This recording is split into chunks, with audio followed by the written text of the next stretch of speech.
আমার মনে হয় ইন্টারিম সরকার হাসিনার চেয়েও বড় স্বৈরাচারের ভূমিকায় অবতরণ করেছেন। অনেকেই এখন আমাকে গালিগালাজ করবেন কিংবা ভিন্ন চোখে দেখবেন না। আলেম সমাজ ২৪-এর আগে যেভাবে অবহেলিত ছিল, গণঅভ্যুত্থান এর পরেও আলেম সমাজ এখনও অবহেলিত আছে। আলেম সমাজের জানের নিরাপত্তা দেওয়া সরকারের কর্তব্য নয়, তবে যাদের জানের নিরাপত্তা নিয়ে কোনো টেনশন নেই তাদের জানের নিরাপত্তা দেওয়ার জন্য ডবল রাইফেলের লাইসেন্স দেয়।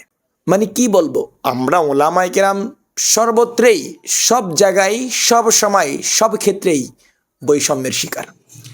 গণঅভ্যুত্থান ২৪-এর যে গণঅভ্যুত্থান, এই গণঅভ্যুত্থানে আপনার মানতেই হবে এখানে ৪০% ছিল ওলামায়ে কেরামদের অবদান। আপনাকে মানতেই হবে।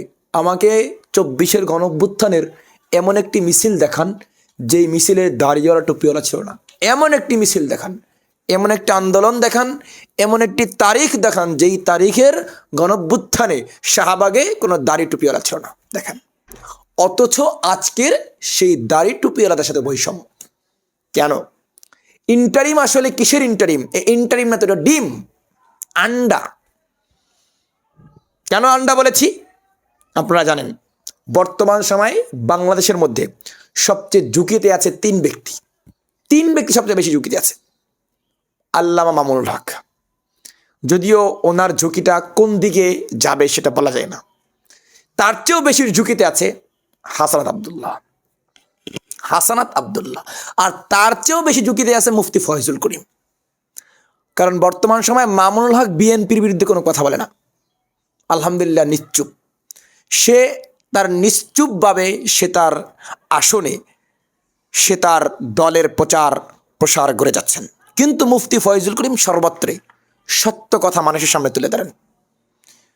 ভারতীয় আধিপত্য বিরোধী যদি বাংলাদেশের মধ্যে সেরা ৩ জনকে নির্বাচন করা হয়, যে ভারতীয় আধিপত্য বিরোধী ৩ জন বিপ্লবী, তার মধ্যে ৩ জনের মধ্যে ৩ জন হচ্ছেন আমাদের শহীদ ওসমান হাদি রহিমাহুল্লাহ, এরপরে হাসানাত আবদুল্লাহ, আর এরপরে মুফতি ফয়জুল করিম।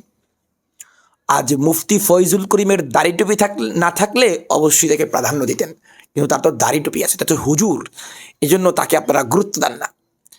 দর্শক, আপনারা যেন অবাক হবে, আজকে বাংলাদেশে যারা আর কি বর্তমানে খুব নিরাপত্তাহীনতায় ভুগছেন, হয়তো যারা বেশি আন্দোলন সংগ্রামে বাতিলের বিরুদ্ধে কথা বলেন, ভারতীয় আধিপত্যবাদীর বিরুদ্ধে কথা বলেন এবং ইন্টারিমের বিভিন্ন উল্টাপাল্টা ব্যাপার নিয়ে কথা বলেন, তাদেরকে, যারা ঝুঁকিতে আছেন, তাদেরকে সরকার রাইফেলের লাইসেন্স দিয়েছে।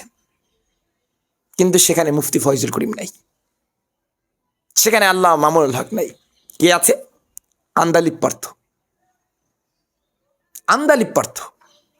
আজ পর্যন্ত ছিল, সে কোনো এক সময় ছিল বিদ্রোহী, বিপ্লবী। এখন আর নেই, এখন আর আগের আন্দালিব পার্থ নেই। নাহিদ ইসলাম কই? এ লোক তো আরো ভারতীয় আধিপত্যের পক্ষের লোক, সম্পূর্ণ পক্ষের লোক। না হয় কীভাবে ডেইলি স্টারে গিয়ে হাসিনার মতন সমবেদনা করতেছে? এসব কথা আমার মুখে যায় না, তারপরে বলি আমি। হ্যাঁ, ডক্টর শফিকুর রহমান সাহেব ঝুঁকিতে আছেন। হ্যাঁ, ওনাকে নিরাপত্তার নিশ্চয়তা করা সরকারের কর্তব্য, কিন্তু ওনাকে একে দিয়েই মুফতি ফয়জুল করিমকে আপনি মাইনাস করবেন, মামুনুল হককে মাইনাস করবেন, তা হবে না। আবারও আপনাদেরকে স্মরণ করে দিতে চাই, আপনি মানতে নারাজ হলেও আপনাকে মানতে হবে, ভারতীয় আধিপত্য বিরোধী বিপ্লবী বর্তমানে বাংলাদেশের ৩ জন, তার মধ্যে সবচেয়ে বড় বিপ্লবী হচ্ছেন মুফতি ফয়জুল করিম। তার এমন কোনো বক্তব্য নাই যে বক্তব্যতে ভারতীয় আধিপত্য বিরোধী বক্তব্য নাই, আধিপত্য বিরোধী কথা নাই। বলবেন ২৪-এর পরে না, ২৪-এর আগে থেকেই। হাসানাত আবদুল্লাহ, হ্যাঁ, তার নিরাপত্তা নিশ্চিত করা আপনাদের সরকারের কর্তব্য, ঠিক আছে।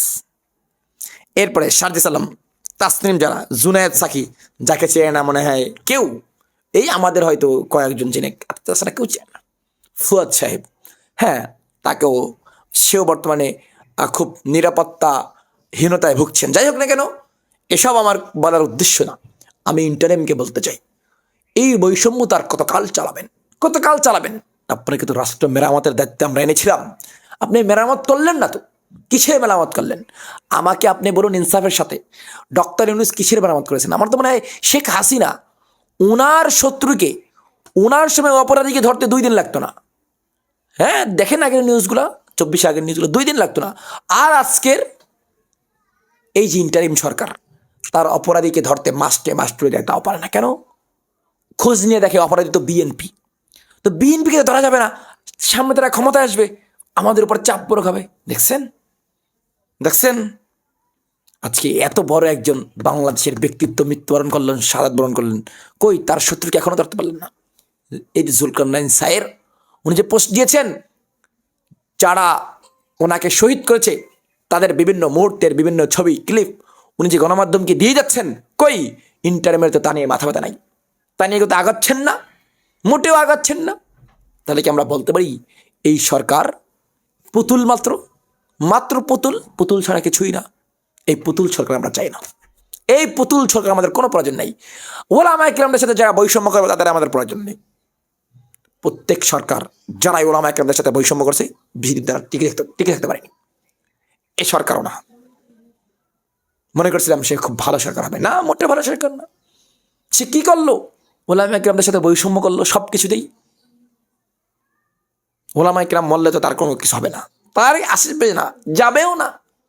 আজকে হাদির মতন একজন ব্যক্তিত্ব কেমনে তৈরি হয়ে জানেন? হাদির ফ্যামিলি যদি আজকে ওলামা না হতো, হাদির ফ্যামিলি যদি আজকে আলেম না হতো, হাদি বিপ্লবী হতো না। লেখে নেন, হাদির পরিবার যদি আজকে ওলামা না হতো, হাদি বিপ্লবী হতো না। ওরা বিপ্লবীদেরকে গলা টিপে হত্যা করতে চায় না, আমরা এটা সহ্য করবো না, মেনে নেবো না।